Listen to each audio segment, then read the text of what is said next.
আমরা চাল না পাঠালে, পেঁয়াজ না পাঠালে যে কাঙালি দেশ না খেতে পেয়ে মরে যাবে, সে বাংলাদেশের আবার এত বড় বড় কথা। ওটা পিস অফ শিট, ওটা আবার দেশ নাকি? ভারতের সাথে নাকি তুমি টক্কর দেবে। আজ রাতে না জবাব চাই বাংলা শেষ হওয়ার পরে মোহাম্মদ ইউনুসের এমনিতে ঘুম উড়ে গেছে। আজ রাত 9টায় না মোহাম্মদ ইউনুস প্লেন ধরে ফ্রান্সে চলে যান। নে বাবা, তোর দেশ তোর কাছে থাক, আমি যাই, পালাই। আরে বেচারা, আচ্ছা এর কোনো আত্মীয় স্বজন নাই, শুভাকাঙ্ক্ষী কেউ নাই? তাকে নিয়ে আপনারা একটু পাবনা নিয়ে ভর্তি করে দেন, যত টাকা লাগে আমি দিব। অন্যের জন্য গর্ত খুঁড়লে সেই গর্তে নিজেকেই পড়তে হয়। বাংলাদেশকে বিপদে ফেলতে গিয়ে উল্টো নিজেরাই ধরা খেয়েছে। ভারতের গুজব মিডিয়া এবার নিজেদের করা গর্তে নিজেরাই হাবুডুবু খাচ্ছে। ভুলভাল নিউজ আর ভুলভাল বক্তব্যের কারণেই বাংলাদেশের বাজার হাতছাড়া হয়েছে ভারতীয় কৃষকদের। বাংলাদেশিরা কলকাতায় যাচ্ছে না বলে তাদের ব্যবসার লাল বাতি জ্বলে গিয়েছে। আর এভাবে চলতে থাকলে কলকাতার মানুষেরা হাতে বাটি নিয়ে ফুটপাতে ভিক্ষা চাইবে। এমন অসংখ্য উদ্ভট কথার মাধ্যমে অনবরত বিভ্রান্তিকর তথ্য ও গুজবের জন্ম দিয়ে চলেছে এই মলম সাংবাদিক আর এই ভণ্ড নেতা। ব্যবসা শেষ, পুরো শেষ। একজনের পেছনে কটা ফ্যামিলি থাকে আপনারা বুঝতে পারছেন। আমরা কি করব, আমাদের নিজে মাথা কাজ করছে না। ভারত যত দিন যাচ্ছে একঘরে হয়ে পড়ছে। আর এই সব কিছুর জন্য রিপাবলিক টিভির মলম সাংবাদিক এবং বিজেপি নেতা শুভেন্দু ভণ্ড দায়ী। কলকাতার ব্যবসায়ীরা এখন চরম বিপদে। হুঁশ ফিরছে কলকাতার দাদা বাবুদের।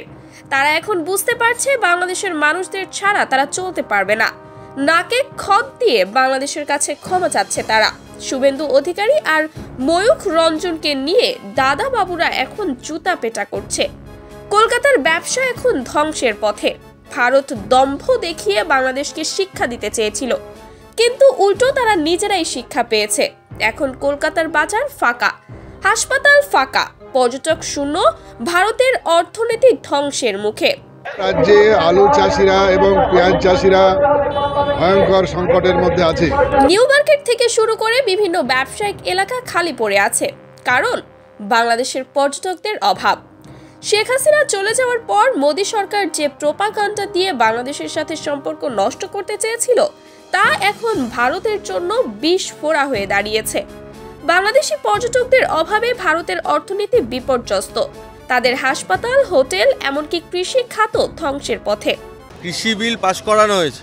মোদী সরকারের তাদের একের পর এক জনবিরোধী নীতিগুলির বিরুদ্ধে দাঁড়িয়ে কৃষকরা দীর্ঘ কয়েক মাস ধরে আন্দোলন করছে এবং আজকে দিল্লির রাজপথে তারা বসে আছে। বাংলাদেশ পেঁয়াজ আর আলু আমদানি বন্ধ করার পর ভারতীয় কৃষকদের মাথায় হাত। তাদের পচা আলু পেঁয়াজ এখন নিজেদেরই খেতে হচ্ছে। এমনকি এক পাগল সাংবাদিক ময়ূখ রঞ্জনের বাড়ি পুড়িয়ে দিয়েছে ক্ষুব্ধ জনগণ।